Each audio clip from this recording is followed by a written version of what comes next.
Hi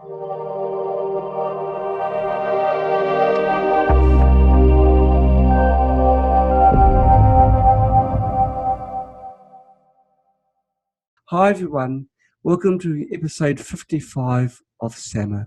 SAMA is a program where we invite an expert to talk about their area of expertise. This week we're so lucky to have Stephanie Seneff back with us. She's going to talk to us about the health dangers of Roundup, which is glyphosate, a herbicide which is used in agriculture. Stephanie Seneff is a senior research scientist at the MIT Computer Science and Artificial Intelligence Laboratory. She received the BS degree in Biophysics in 1968, the MS and EE degrees in electrical engineering in 1980, and the Ph.D. degree in electrical engineering and computer science in 1985, all from MIT. In recent years, Dr. Seneff has focused her research interests back towards biology. She is concentrating mainly on the relationship between nutrition and health.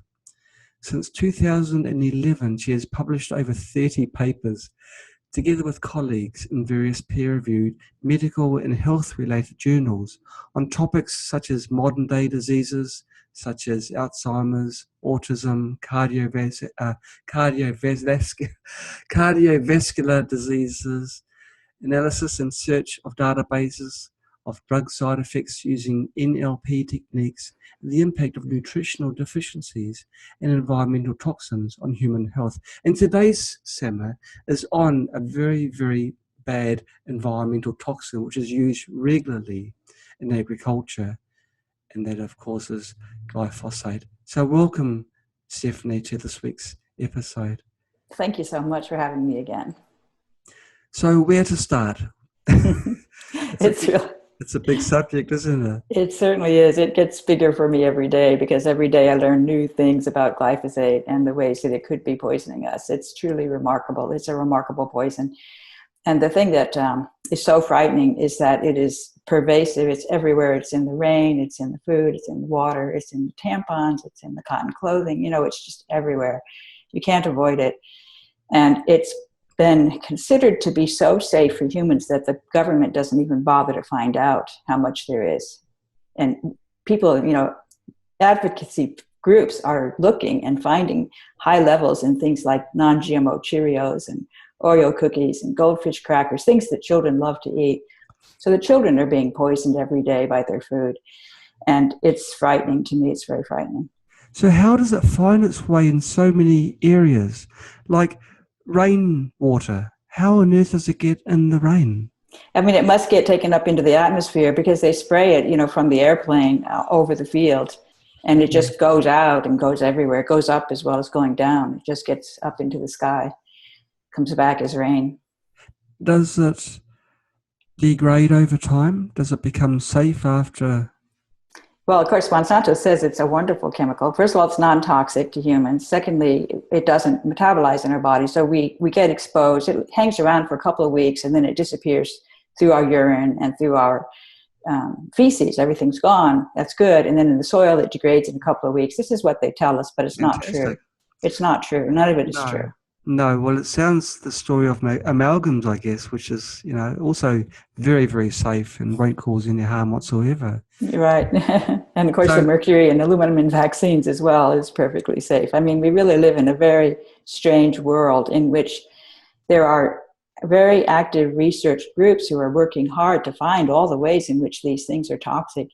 And then there's this media message that they're perfectly safe. And it just is very, very distorted world view. I mean, it's very hard for people to understand what's going on. It's certainly hard for me to understand what's going on, that the government could be so cavalier about a massive experiment of poisoning everybody in the population. And really, especially the children are hit very hard. And we see so much evidence in their degradation of their health. And it just really is frightening, the statistics of the number of problems that today's children face in terms of their health, all their food allergies and their asthma and their eczema, and of course their autism, which I'm very, very concerned about, ADHD, depression, violent behavior, school shootouts. I mean, all of these things that are going on that has somehow become normal. It's like, yes, of course, kids get sick all the time, and it's not true. It's just not true. It shouldn't be true. But because we're being poisoned, we have to face this kind of new reality that is very, very painful to put up with. Well, the world we live in now is a very different world of yesteryear, not just with technology, but with behavior as well. People generally would think it's really the high glucose diets that, which explains away behavior of a lot of behavior of children, for example. I know we say sugar's toxic, and we're comfortable with that idea. Sugar's toxic. Also, gluten. Wheat's terrible, and lots of people think dairy's really bad. I mean, this is actually not true. The problem is all these things are poisoning us. All of them have toxic chemicals in them, and it's the chemicals that are far more dangerous than the actual food products. Glucose is actually a very good source of energy. Children love candy. I don't want to say that people should eat lots of sugar. Certainly, processed foods are bad. It's not really food anymore. It's been turned into a bunch of chemicals, packaged up in a pretty package. So you need to eat whole foods. It's really, really important to eat organic whole foods. It certainly can help to keep you healthy, but even with organic, you're not going to guarantee that you're not being exposed to glyphosate. You'll just have a lot less. Really? Wow. So, okay, back to the very beginning. You gave a rapid-fire list of where glyphosate is present. Now, can we just go through that list slowly again, please? Because you mentioned a few that really struck me as unusual. Like tampons. Yes, well, that was one that really struck me as unusual. Yes, cotton gauze, sterile cotton gauze. It was a study done in Brazil, and they were actually experimenting. They wanted to have a control sample of regular cotton that they expected to not have glyphosate, to compare with some experiments they were going to do where they were going to expose some things to glyphosate. And they were really shocked when they came back with, glyphosate contamination in all of these products that they did not expect. And I wonder about babies' diapers, for example, Pampers, Oh, goodness. And certainly tampons is a really frightening thought. And we have an epidemic, really, I believe, in breast cancer among premenopausal women. And it makes me wonder whether it might be connected to that, because glyphosate is estrogenic. And of course, there was a study on breast tumor cells, breast cancer cells in vitro, where they exposed these cells to glyphosate at levels of parts per trillion. Really, really tiny, tiny amounts of glyphosate cause those cancer cells to multiply. Wow. That's scary. Also, the plain fact that the glyphosate was present in the cotton that was then made to make tampons, that cotton would have been quite old, and certainly over the 3 weeks that they're saying that itself. I know, it doesn't degrade in 2 weeks. In fact, they found in certain soils that it can last for years in certain kinds of soil types. So it depends. I mean, you need the right microbes that can break it down, and very few microbes can break it down. Okay. And it also goes into the tissues, and Monsanto knows that because they actually measured it in the tissues. They did an incredible experiment, actually, with bluegill sunfish, where they exposed these sunfish to radiolabeled glyphosate so they could track the radiolabel. And then they took up the tissue samples and they measured radiolabels, so they knew the glyphosate was in the tissues. Then they did a standard measure for glyphosate, and they could only recover 20% of the label as glyphosate. What they did then was they got this brilliant idea of adding enzymes that would break down proteins. And when they did that, they increased the yield to 70%. What this means, and they said it in their paper, is that the enzymes broke the proteins down into individual amino acids, and that freed up the glyphosate so that they could then see it. Otherwise, they wouldn't see it because it was attached to the other amino acids in the protein. This is very, very dangerous, because this means when you measure glyphosate in milk, the proteins in milk or the proteins in wheat, you may not see it unless you actually do this enzymatic breakdown of the protein first. So people can get by with saying, oh, no, it's not in the gluten, if they don't do the experiment right, because it could be tied up in the protein. And that's the part that really terrifies me, because if it is getting into proteins, which I certainly think it is, it has an incredible list of effects you can predict that are devastating. And this is what keeps me up at night. I mean, I read so many papers now. It's a kind of a fun game to just rummage through the web looking for papers on glycines. And you can find all kinds of research papers. They're really fascinating. And I find new ones every day that'll find some kind of protein in the body that has a particular glycine residue that is absolutely essential for its performance. If that glycine is tweaked just a little bit, replaced by alanine, very small change, the protein is wrecked. I mean, there are examples like that. So what's happening is glyphosate is randomly going anywhere. I believe this is happening. in these proteins. During protein synthesis, the machinery makes a mistake because glyphosate is a glycine molecule. Glycine is an amino acid, and it's one of those building blocks of proteins. And they get assembled like beads on a string to make the protein. And there's a code. And so when it sees the code for glycine, it grabs the glyphosate molecule by mistake and puts it in there. This is what I think is happening. And then that messes up the protein. It doesn't work right anymore. And it can cause a huge list of diseases. And all those diseases are going up dramatically in step with the dramatic rise in glyphosate usage on core crops. I mean, the match is so perfect that I feel very confident that I'm right about this. Okay, which diseases? Autism, Alzheimer's, various cancers like pancreatic cancer, liver disease, obesity, diabetes, ADHD. I mean, pretty much everything I look at, all these gut problems that people are having, it works beautifully for that. The autism, the gut problems associated with autism are really interesting, and they can be explained very easily through specific proteins that would be affected by glyphosate substitution for glycine. It's really quite remarkable. Some of those conditions are chronic, some of them are acute. Like, diabetes is chronic, but pancreatic cancer, that's a very fast cancer. It is a fast cancer, isn't it? Of course, it takes many years. The pancreas gets hit really hard by glyphosate, and part of that is because any cell that is a secretory cell that secretes proteins is going to get hit hard by glyphosate because it needs to take up amino acids in order to assemble those proteins. And glyphosate is an amino acid, so it takes it up on those channels and ends up actively importing glyphosate into the cell. And then it puts that glyphosate into its proteins, and then those proteins don't work properly. And in fact, Anthony Samso found glyphosate in trypsin, pepsin, and lipase, which are three major enzymes that are produced by the pancreas and released into the gut to digest the food, to digest the fats, and to digest the proteins. And he just ordered it from a lab, from porcine, trypsin, pepsin, and lipase from a pig. And he found high levels of glyphosate in all three of them. It's contaminated in the protein. And when you look at those proteins, you find out that they have essential glycine dependencies. So they have places in those proteins where it has to be glycine in order for it to work properly. Gosh. Just a reminder to our online viewers, even our Facebook viewers, just ask your questions. On Facebook, the questions will be relayed to me. Online, you can ask directly. I just had a question in from Terry Azuva. Sorry if I've said your name incorrectly. Terry asks, do they put it on corn? On corn, yes. Well, GMO Roundup ready corn, they pour it all over the corn. And of course, that becomes fructose too. High fructose corn syrup comes from corn. That's going to be contaminated. All the sugars are going to be contaminated. Sugar beets are sprayed right before the harvest. And sugar cane is sprayed right before the harvest as a desiccant. And sugar beets are GMO Roundup ready. Corn is, beets are, and soybeans.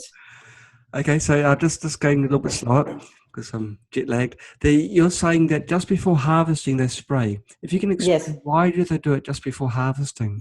They do that on the wheat as well, and that's why we have an epidemic in gluten intolerance. They spray the wheat with glyphosate right before the harvest. I was shocked when I first read about that. It's becoming a wider and wider practice because it's working out very effectively for them. They can synchronize. What happens is it kills the plant because these things are not Roundup ready, so it kills it. They're intentionally killing it. But as it dies, its last gasp, it goes to seed, and so it increases the yield. Everything gets synchronized. All the seeds are produced at the same time, so it increases the yield. It also makes the plant die so quickly that it's easier to get the combine in to clear the residue once you've harvested the grain. So it makes harvesting much easier. And also in the case of Canada, for example, the winter wheat in Canada, they're often rushing against a snowstorm. So if they're going to have a frost, they might lose their whole crop, but they can get the seed out before the frost by using glyphosate. To hasten. That's one reason why they spray it, so that it's synchronized. If there's an event that's coming like a snowstorm, they can harvest before that. But also, I guess, because they want to get the next lot of crop growing, don't they? So it gives a head start on the weeds. I mean, because actually they're killing the weeds for the next year's crop as well with that same application. Well, why do I get the feeling that we're all just part of an experiment? We're the rats. I know. I mean, it's to me, the future is really grim. I really think we need a revolution. We need to really shut down the factories where glyphosate is being made. And of course, the other chemicals that are being used in agriculture are probably, many of them are considered to be much more toxic than glyphosate. So we've got a toxic chemical soup on our food that is killing us. Glyphosate is a slow kill because of this mechanism of toxicity, which slowly insinuates into the proteins all over your body. And that's how you get, for example, Alzheimer's disease. It takes a long time.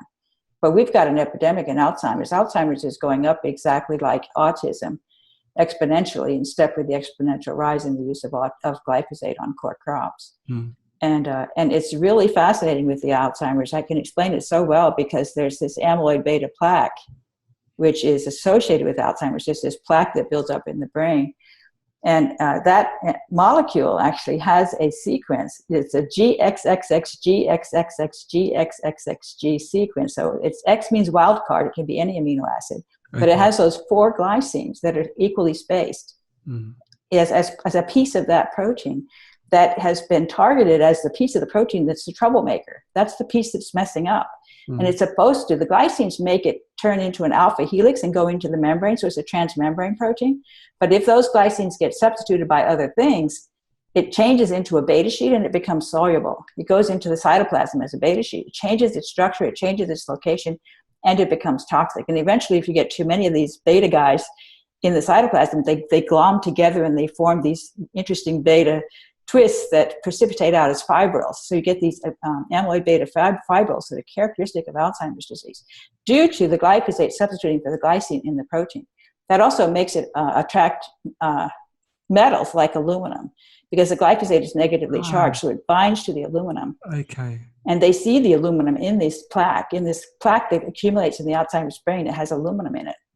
That's because the glyphosate has that negative charge and binds to the aluminum. And so Alzheimer's, people say, are due to using aluminium cooking utensils like saucepans.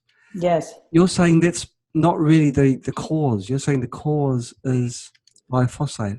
Well, it's making it much, much worse. I think the aluminum might be able to cause Alzheimer's all by itself. Okay. But the glyphosate is accelerating it. Gosh, that's scary stuff.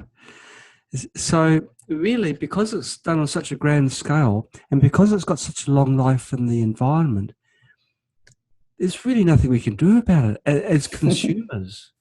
I know. Well, I think the really good news is coming from those people who are working on regenerative agriculture. I love those folks. You know, they're farmers that are finding out that they can grow food much better, getting rid of all the chemical-based agriculture. Don't even use the chemical-based fertilizers. You know, completely organic agriculture where it's not just organic, but it's actually working towards making the soil healthier each year than it was the year before, pouring nutrients back into the soil by growing all kinds of different crops, you know, even having so multi-crop.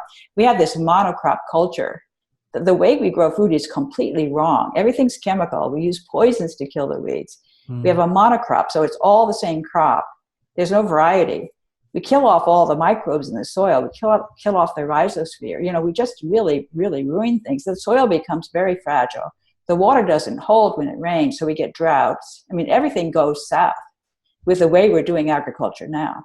But if we can just not only stop using these chemicals, but actually reverse the process and aim towards regenerative agriculture where we are improving the soil every year, that causes everything else to fall in place. The plants become more resistant to the weeds and to the insects. I mean, everything works beautifully. It's the complete reverse of what we're doing now. Right. Actually, that's something I want to ask soon, but I've just had a question in from Sharon Peacock. She asks a really good question.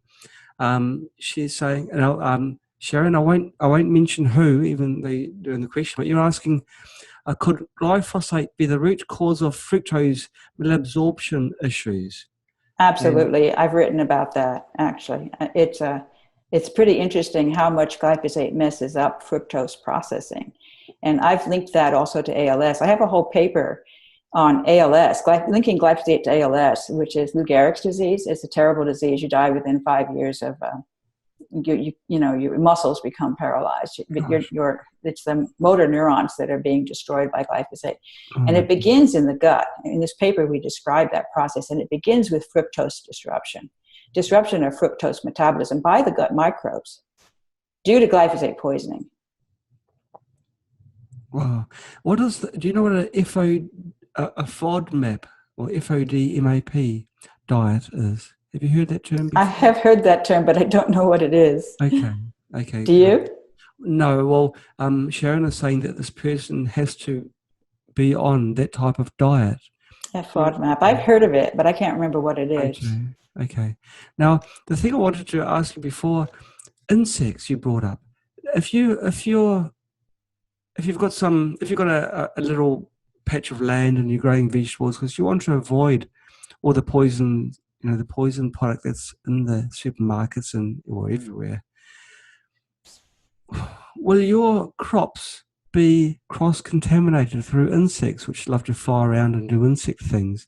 If they land on crop which has had glyphosate sprayed on them, because it's not glyphosate, does that kill insects as well? Well, it isn't supposed to, although it probably does, because I think it pretty much kills everything. Well, probably takes Yes. a year. I think it's actually a major factor in the bee die-off, the issues we're having with bee colony collapse syndrome. I think glyphosate is a major player. They talk about the insecticides causing the syndrome, but glyphosate is working together with the insecticides to kill off the bees because it disrupts the bee's ability to detoxify other chemicals. Glyphosate disrupts cytochrome P450 enzymes in the liver, and those are essential for clearing a lot of the poisons that we're exposed to, including drugs that we take. So we can become really sensitive to drugs that are not being properly metabolized, including things like acetaminophen, which is Tylenol. Tylenol can poison us because glyphosate's messing up our ability to clear it. Gosh. Wow. So an insect that lands on a crop that's had glyphosate sprayed on it, or that will then go into your garden because garden. Yes, that's true. I mean, that does sound bad. And it spreads the goodness of the glyphosate to your picture. Yes, I mean, this is the thing. I don't know how you avoid it. And of course, if you're going to be conscientious about not using it in your own yard, but you don't know what your neighbors are doing. That's terrible. So, okay, you do meta-study research. Yes. So you would have probably gone right back to the very origins when glyphosate first began to be used. Were there reports of health issues in the beginning when they started using? Well, they were using it slowly at first, and of course, it's a subtle kill. That's the thing. It's not. Its method of killing you is very subtle and slow, which is why we haven't been able to connect the dots. I feel.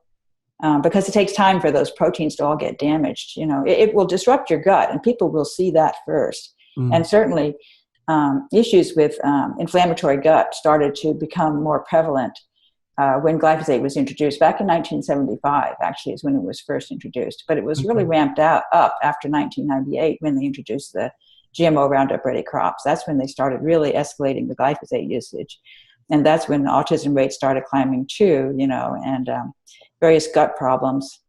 Lots of people have gut issues these days. And of course, food allergies as well have been, gluten intolerance has gone up in step with the rise in glyphosate usage on wheat, which makes sense because I think glyphosate is the reason why we have an epidemic in gluten intolerance. It totally makes sense because the gluten protein is going to have glyphosate in it, and the glyphosate is going to disrupt the ability to digest it.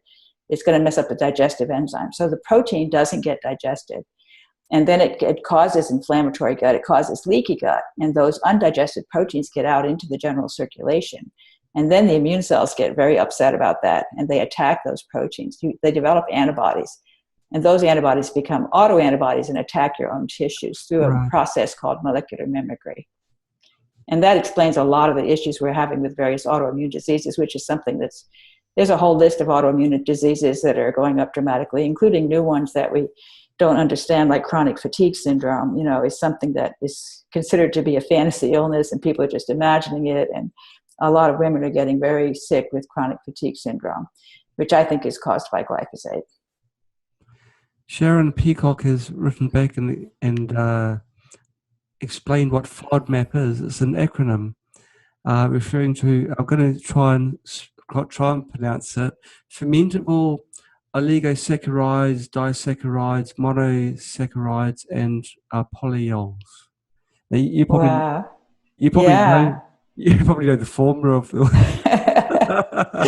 Wow. Yeah. So fermented foods and complex sugars, I guess, not eating simple glucose, not eating sugar, but eating more complex sugars that have been fermented already. Fermented foods. I mean, fermented foods are really important in your diet to help maintain your gut health. Okay, but if the fermentation process used vegetables which have been sprayed, would the fermentation process make it safe? It could help because some of those microbes that are in those that are doing the fermentation can metabolize glyphosate. Oh. So actually, acetobacter is one that I really love because that's in apple cider vinegar, Bragg's organic apple cider vinegar, which I like to use in salad dressing. Yeah, it has acetobacter, which is one of the very few microbes that can actually fully metabolize glyphosate. Do all apple ciders have that? I don't know. I mean, I don't know whether it has to be, it could be processed to the point where it's killed all the microbes if they've done some kind of processing of the, so unfiltered Bragg's organic apple cider vinegar.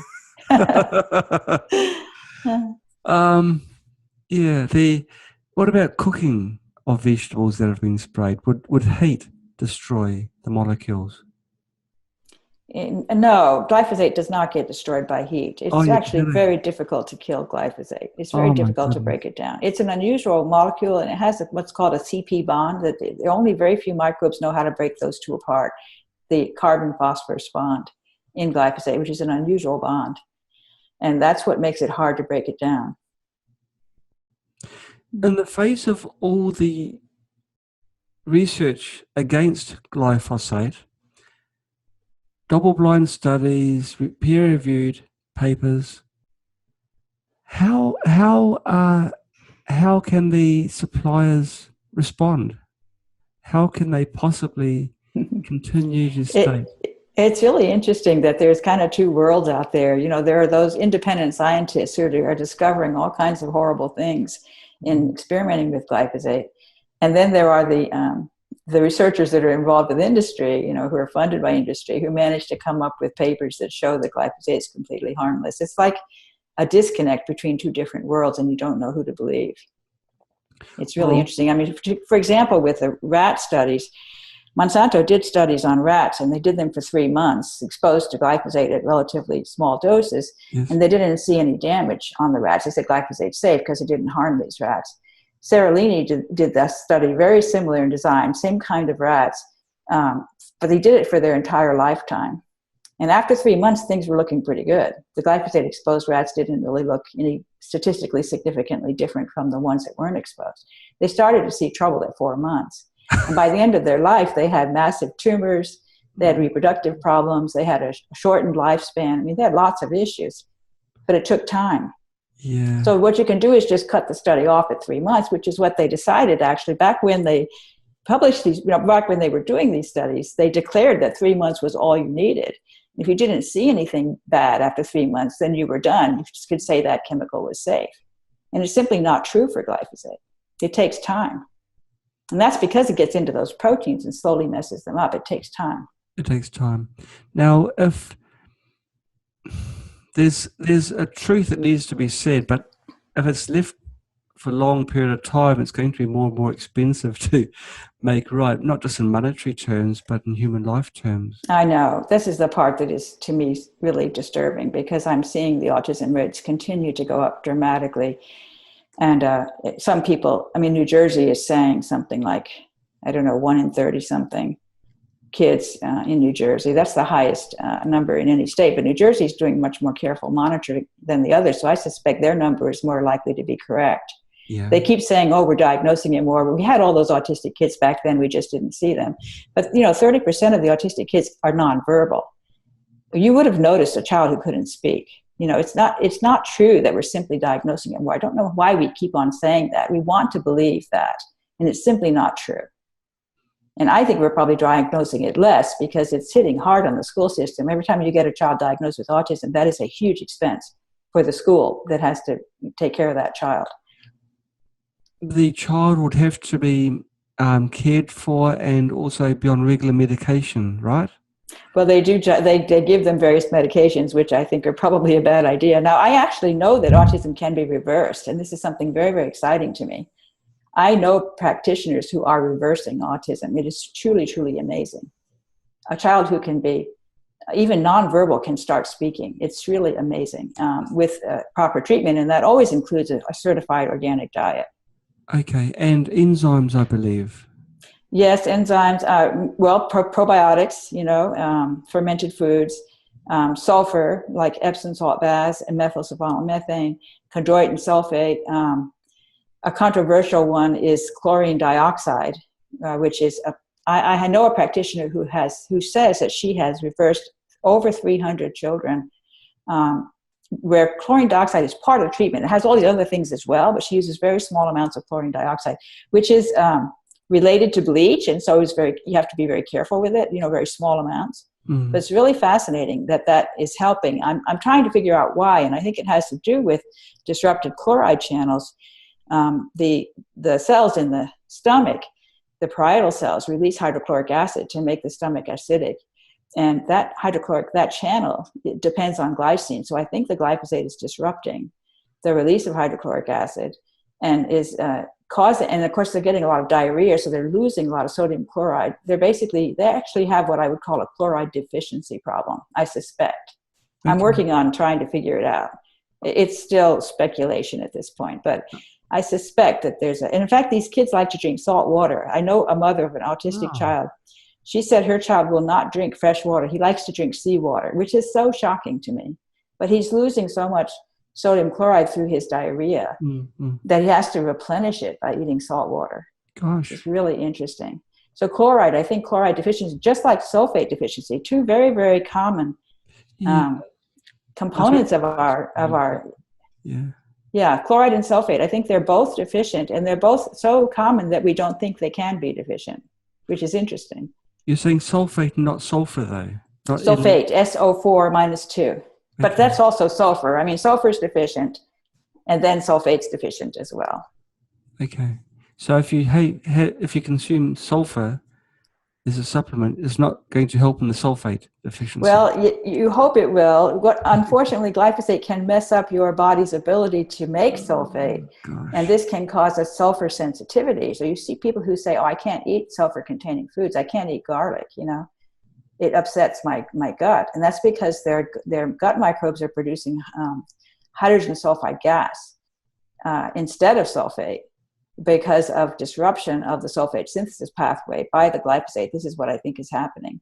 It's actually interesting. There's a study on E. coli that talks about all these enzymes that are suppressed by glyphosate, and the one that's most suppressed is one that takes up taurine. It's a taurine transporter. And there's lots of things related to taurine that are suppressed. The microbes in the gut can turn taurine into sulfate. And we can't, but our microbes can. And they do that. When you feed a person taurine, the sulfate shows up from the microbes. And so they can't make that sulfate because the glyphosate is disrupting them. And that's just one example of how you get issues with sulfur. At the same time as you're not making enough sulfate, you're turning sulfur into hydrogen sulfide gas, which can be toxic if there's too much. So that's a mess. I mean, you have sulfur deficiency, but you can't really fix the problem without causing gut problems. Unless you fix the glyphosate, you have to get rid of the glyphosate. That's the first thing you have to do. It's a snowballing thing, isn't it? It's it's like a problem that starts simple and then it just gets worse and worse as things go. Other problems sort of attach themselves. Yeah, it's just a complete cascade. It's really quite remarkable how badly it goes. One of the things I've realized is I've been looking at myosin. Myosin is a muscle protein. It's a contractile protein in the muscles that creates muscle movement. It's the most common protein in your skeletal muscles. And I suspect that myosin disruption is a factor in chronic fatigue syndrome, where these women just feel so exhausted and their muscles they can hardly move.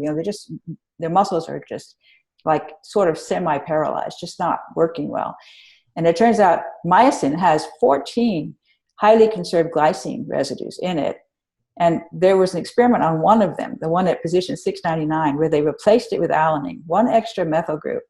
And the muscle, muscle fiber, that molecule could only contract at 1% capacity. It ruined it basically from 100% to 1% capacity to contract based on that one change. So this is where you think about glyphosate randomly inserting into these myosin molecules.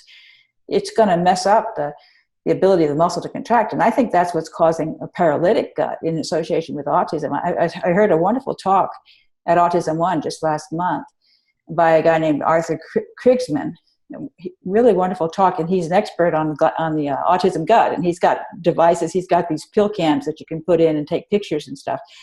And he showed a lot of these pictures, but he talked about how the autistic child has a constipation problem that's not what you'd expect. It's not because something is blocking. It's not like there's a hard, something in there that's blocking.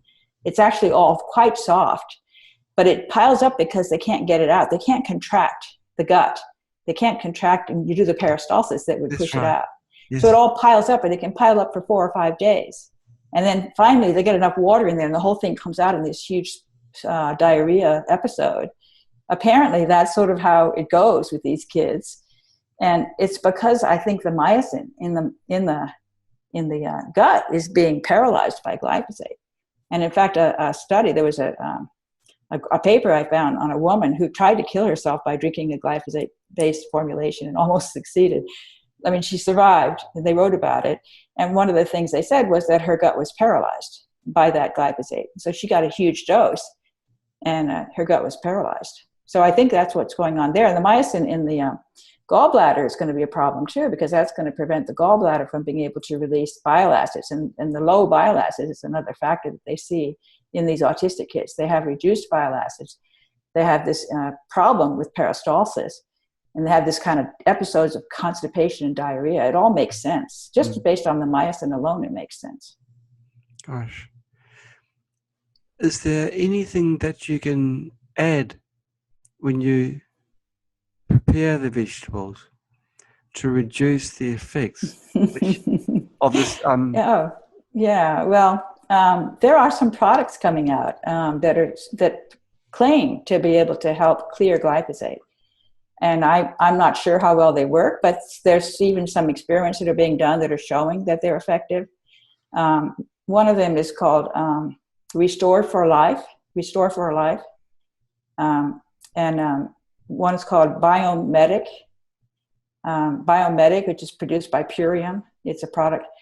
And there's a third one too, but I forgot its name. But these are coming out now. People are coming up with products, and they're based on, probiotics, humic acid and fulvic acid, which are organic matter from the soil, and minerals, because minerals get depleted by glyphosate. Glyphosate is a major mineral chelator, and it makes the minerals unavailable.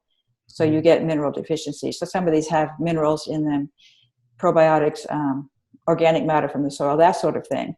Which and there was a study on cows that included sauerkraut juice, which was interesting. Sauerkraut juice, which I think is connected to the apple cider vinegar. That's the Acetobacter.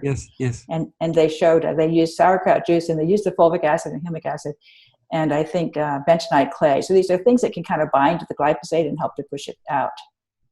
They claim, and I hope it's true. Yes. Terry's asked the question that we're talking about at the moment.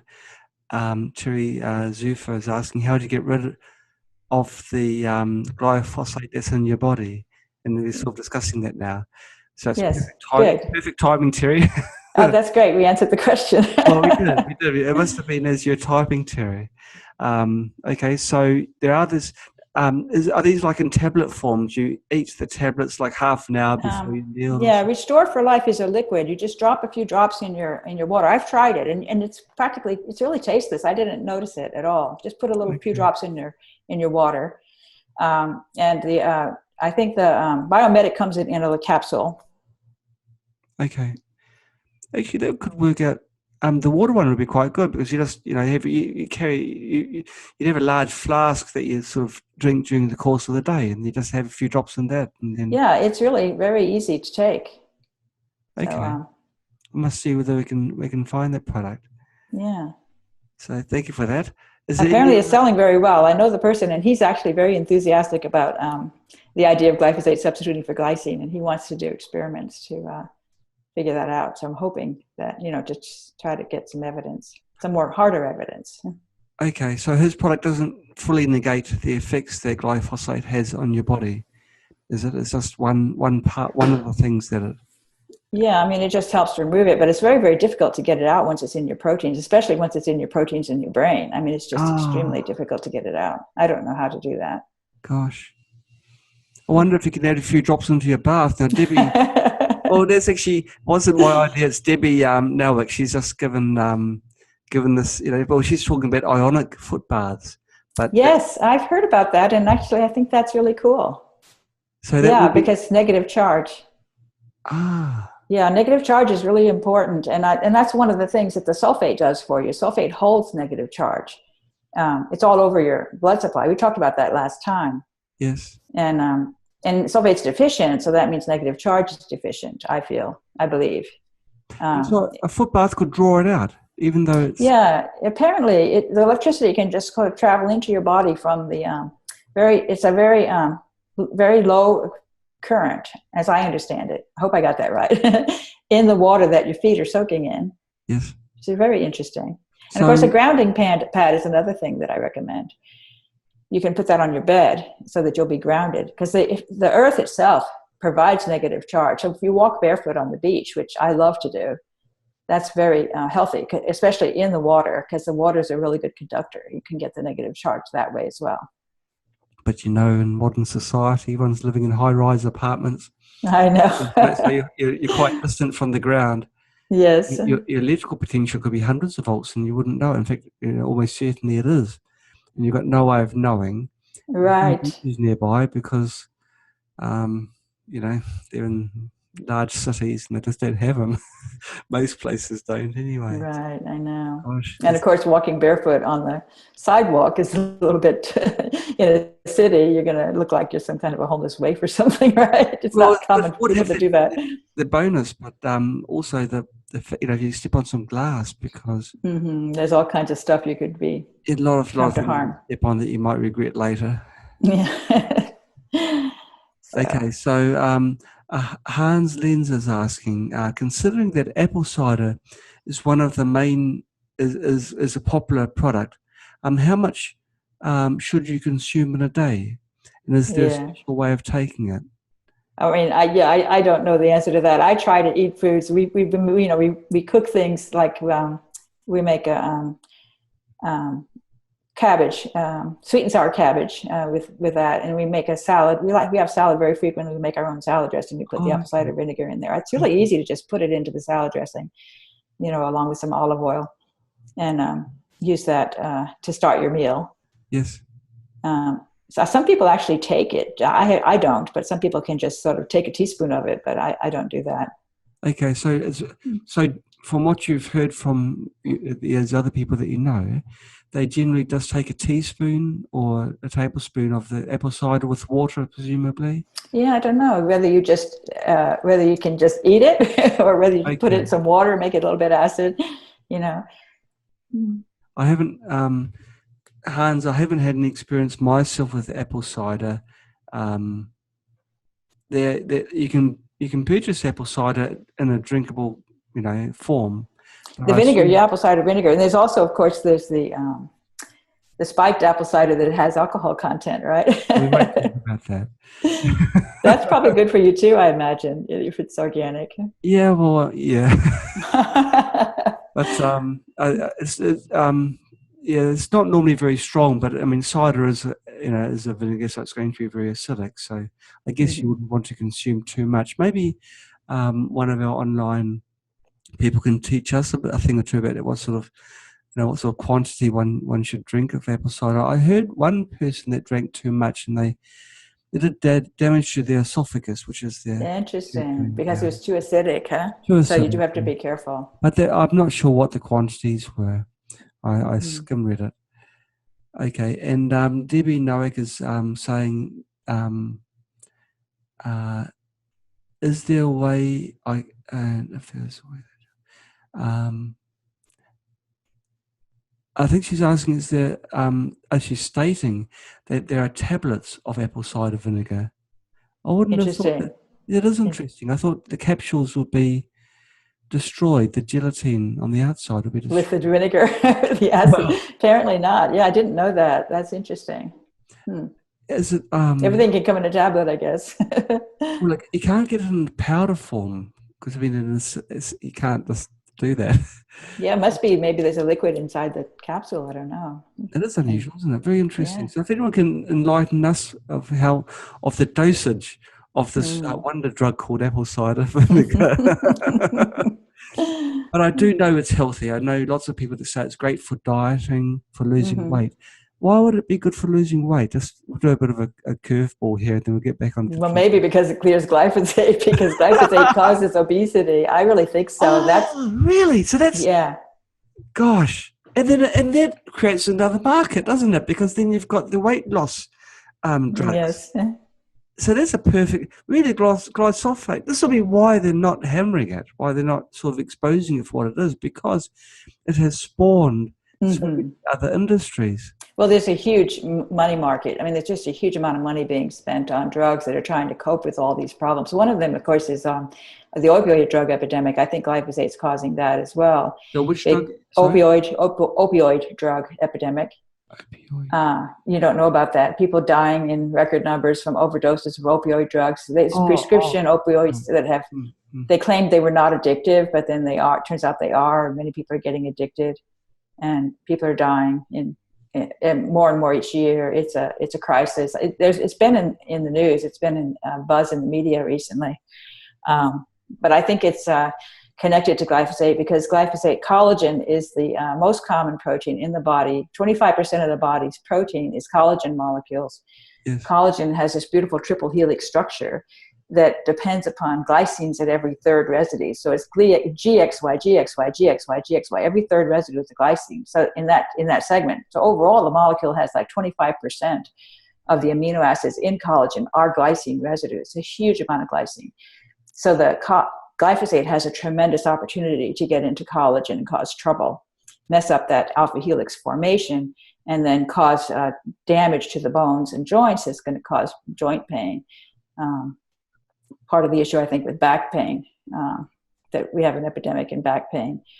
And so people are taking opioid drugs to cope with pain. Yeah. And then they're getting addicted. I hope William Wong is watching this, Sam. Here's our last expert we had in line. And it's sort of, you are aligning with him with a lot of things that you're stating here. When we go to a doctor now, one of the first questions they ask is, what medication are you on? Mm-hmm. And, years ago, they wouldn't have asked that question. But now if you say, I'm not taking any regular medication, they look at you sideways. Come on, man. You gotta be kidding.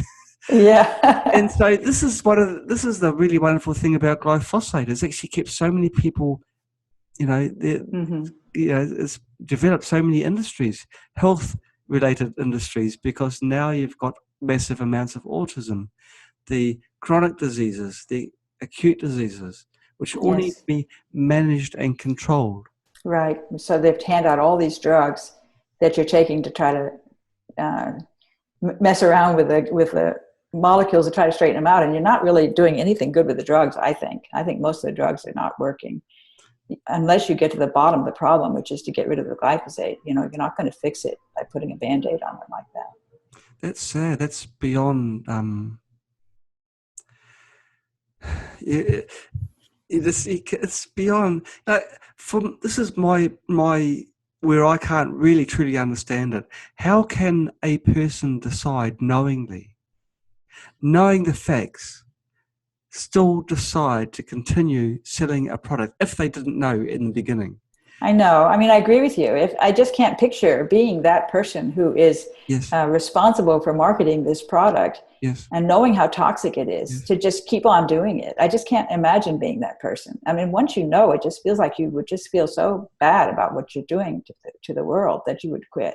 And you would even become a spokesperson against it, to really speak out. But apparently money seems to have a lot of power, and people are happy to keep on it's working really well for the medical industry. The medical industry is doing incredibly well. There's so much growth every year. It's probably boosting our economy, which is spending so much money, struggling with all these illnesses. And it's not a pleasant way to live, No, I think it's looking at things in the wrong way, because people that are chronically sick are not productive, and people that are productive return to society in many ways.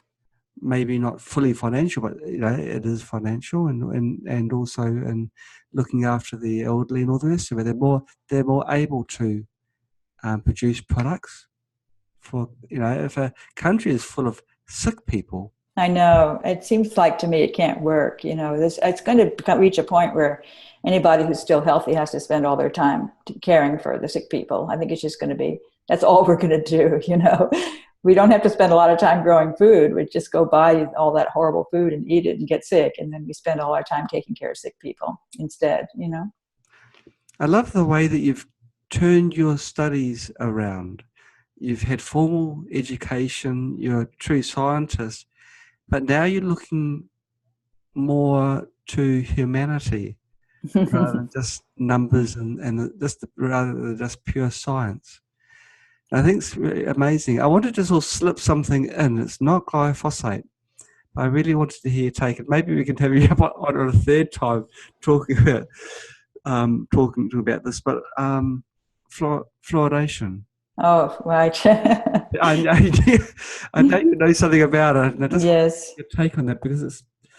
Well, it's another story that's just really sad. And I wonder how often it's a situation where they've got a problem that they're trying to fix with a toxic chemical, and they come up with a really ingenious, demonic way to fix it, which is what's happened with fluoride, because fluoride is a very toxic product of the phosphate fertilizer industry. So this also gets back to the chemical-based agriculture. So the phosphate fertilizer plants produce this fluoride byproduct that's very, very toxic.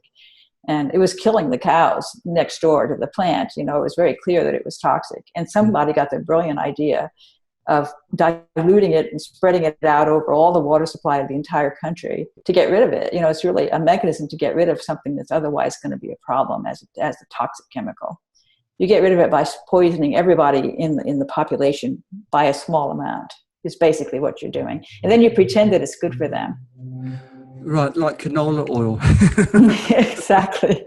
Well, it's pretty amazing. Fluoride is very reactive, and of course it messes up iodide, and it binds with aluminum to make something that looks like phosphate, and then I suspect it's causing antiphospholipid syndrome, because it creates these monster molecules that have aluminum fluoride instead of phosphate that then the immune cells don't like, and you get an autoimmune attack, I suspect, on these monster molecules that are created by aluminum and fluoride working together. Gosh. So we are the dumping ground for industry where they can't, they're trying to find a home for this waste. And if we would just not do agriculture that way, we wouldn't have the toxic product to begin with. If we were not using phosphate fertilizers, those are not natural. The whole way we do the agriculture is not natural. Not just all the chemicals that we use to poison all the pests, but also the chemicals that we use to provide nutrients to the plants. We have the nitrate and the phosphate fertilizers, but there's so much more to an organic fertilizer. The complexity of that and all the other things that are in there are really important for the long-term health of the plant and the soil, and we're just not doing that anymore. We're just using this nitrate phosphate fertilizers that are causing all kinds of troubles too. So it's. I've got two questions for the fluoridation side. The first one is it true that it makes your bones and your teeth strong? No. Okay. No, it actually weakens them. And the second one is, I wanted. There's some researchers that think that fluoridation makes people more agreeable. More agreeable? And dumbs them down slightly. It may dumb them down. Really? But I don't know about making them more agreeable. Well, and less resistant to policies that are presented. Now there's an idea, right? Make them so they're less willing to stand up for their rights, more compliant with regulatory action and things like that. That's right. But if someone's will it reduce someone's intelligence? The effect it would definitely. In fact, I think there was an experiment that was done in Canada with, if I've got this right, I may not have this quite right, but it was like they did an experiment in 2 different places in Canada with mice, and they had the entire experiment was reproduced in both places, exactly the same. But the results didn't come out the same at all, and they couldn't figure out why, and eventually they traced it to fluoride. The experiment had nothing to do with fluoride, but it turned out that one group of rats was getting lots of fluoride in their water and the other one wasn't, and that was the difference that created the discrepancies between the 2 experiments. It's really fascinating. And so the ones that drank fluoridated water weren't quite as smart as the other right, ones. that was dumbing them down. Oh my goodness. Would that pass down 3 generations as well? If you're pregnant, would your child have... I don't know. Yeah. I mean, things do pass down for sure. It's epigenetics, there's a lot going on with epigenetics that we don't really understand. How about glyphosate? Would that also pass down? I think so. I mean, I suspect that we're going to get, less and less fertile. I think we've already got issues with fertility, and I think glyphosate's a major player there as well. The sperm are really, of course, sperm motility, which depends upon not myosin, but other motor molecules that are glycine dependent. So it's possible that the sperm motility is getting messed up by the glyphosate in the same way as the gut motility is. So if that is the fact, isn't that another good reason why glyphosate should be a good thing for a country to use? If we're hoping to reduce our population, I think we're going to succeed quite well. Because that's where we're heading. We keep on hearing that we've got, we're going to be overpopulated, unable to feed the world. I know. I mean, it's a sort of funny kind of good side to poisoning ourselves, is that it's going to cause us to be infertile. Gosh, it's so scary. Now, I've got an interesting message from Maureen Mancher, which is more towards the topic which we're supposed to be discussing today. Now, Maureen, she's asking, would ozonating vegetables or washing in ozonated water before cooking get rid of glyphosate?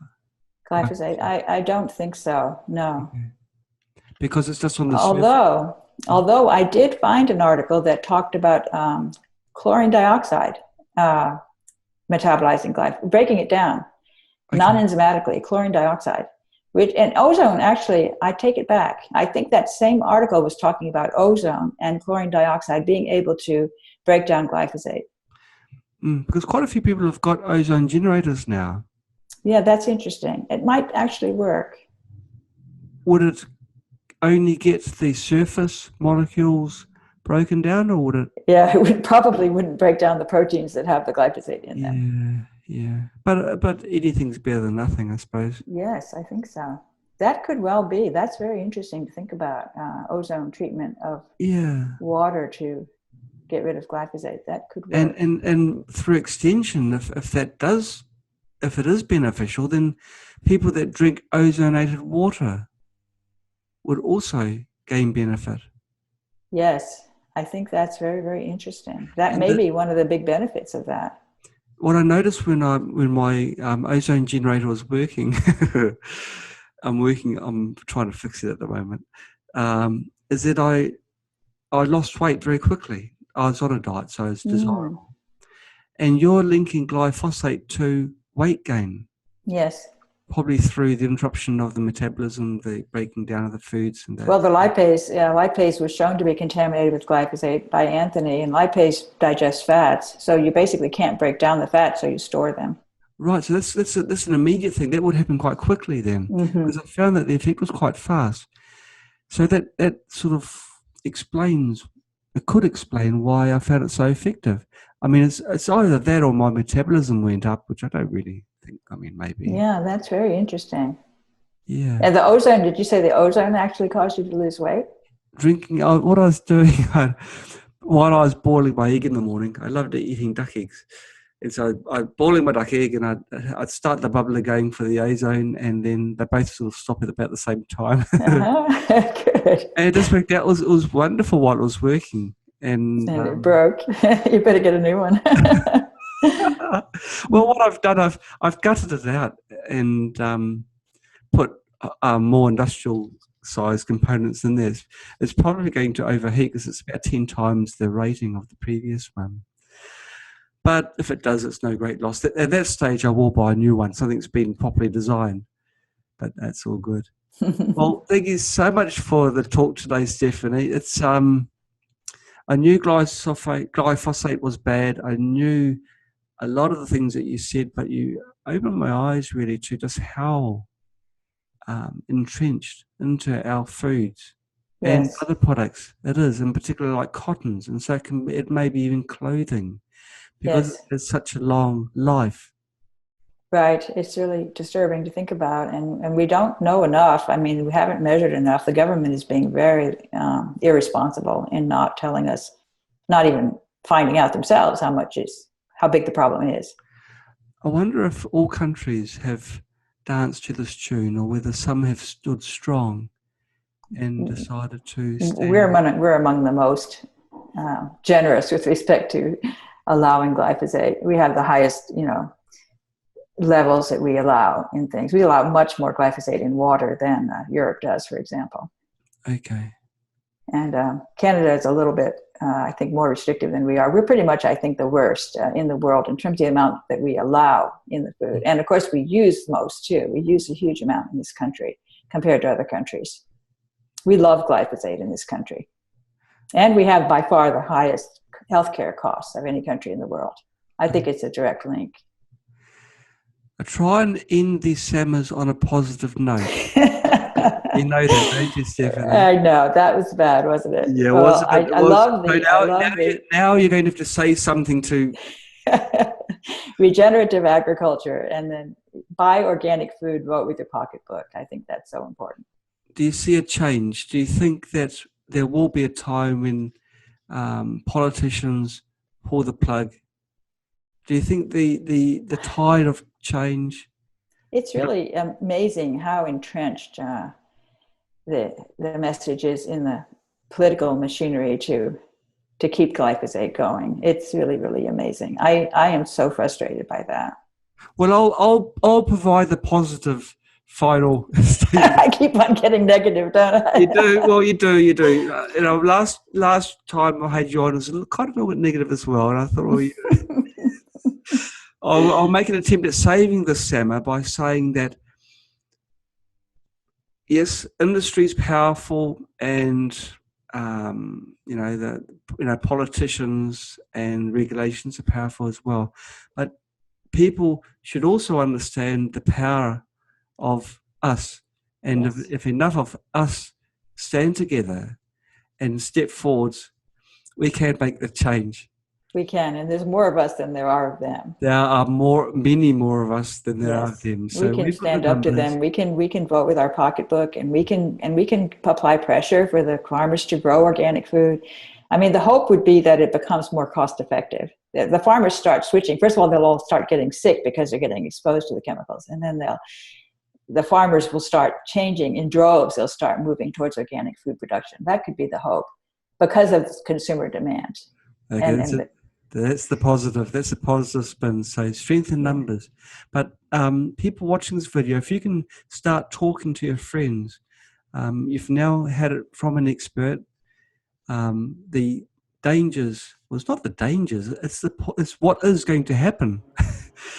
Not what might happen. It is going to happen, and it is happening. So talk to your friends, talk to your neighbours. Let them be aware. Maybe show them this video. And with the strength in numbers, vote the right way and try and get this poison out of our environment. Yeah, that's a good one, isn't it? That's a good positive spin. Okay, we'll pull the plug on this. Thank you so much, Stephanie, for coming on and teaching us again a thing or two. Thank you for having me, and I really hope people will listen receive the message and spread the message. Thank you. Okay, goodbye, everybody. Bye. Bye-bye, Stephanie.